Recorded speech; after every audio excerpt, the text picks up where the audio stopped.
This article is part of the Opinion Today newsletter. You may register here to get the newsletter each weekday. Donald Trump does not like to follow the rules. He cheats on his wife, and not just the current one. His companies are notorious for stiffing clients and vendors. As president, he has violated one long-standing norm after a second.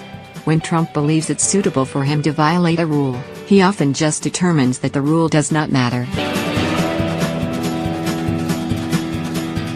This long-standing pattern probably goes a long way toward explaining yesterday's events. The FBI conducted a raid of the office and hotel room of Trump's personal lawyer, Michael D. Cohen, a raid approved by the United States Attorney for the Southern District of New York, Geoffrey Berman, who was appointed by the Trump administration just 3 months ago. Think about how extraordinary this is.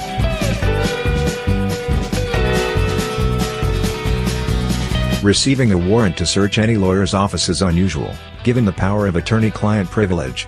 And in this case, the office being searched is that of the lawyer representing the President of the United States. Which means that the search required the approval of both top Justice Department officials and a federal judge. Why would they have granted it? Because they had good reason to believe that Cohen would have refused to follow their rules and voluntarily turn over material relevant to an investigation. As a former senior law enforcement official told CNN's Jake Tapper, it's likely that either Cohen was so uncooperative they couldn't get the information from subpoena, or they had proof there was destruction of evidence. People who are willing to break the rules can sometimes get away with it for a long time.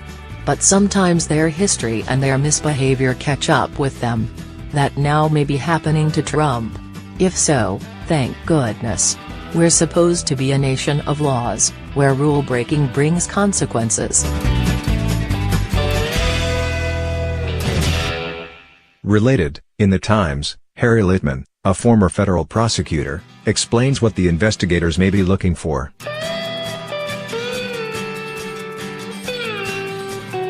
Asha Rangappa, a former FBI special agent, says the raid is another sign that the Russia probe may continue even if Trump fires Robert Mueller, the special counsel overseeing the Russia investigation. The president will be sorely mistaken if he thinks that getting rid of Mueller will stop anything that has already started rolling in our justice system, she said.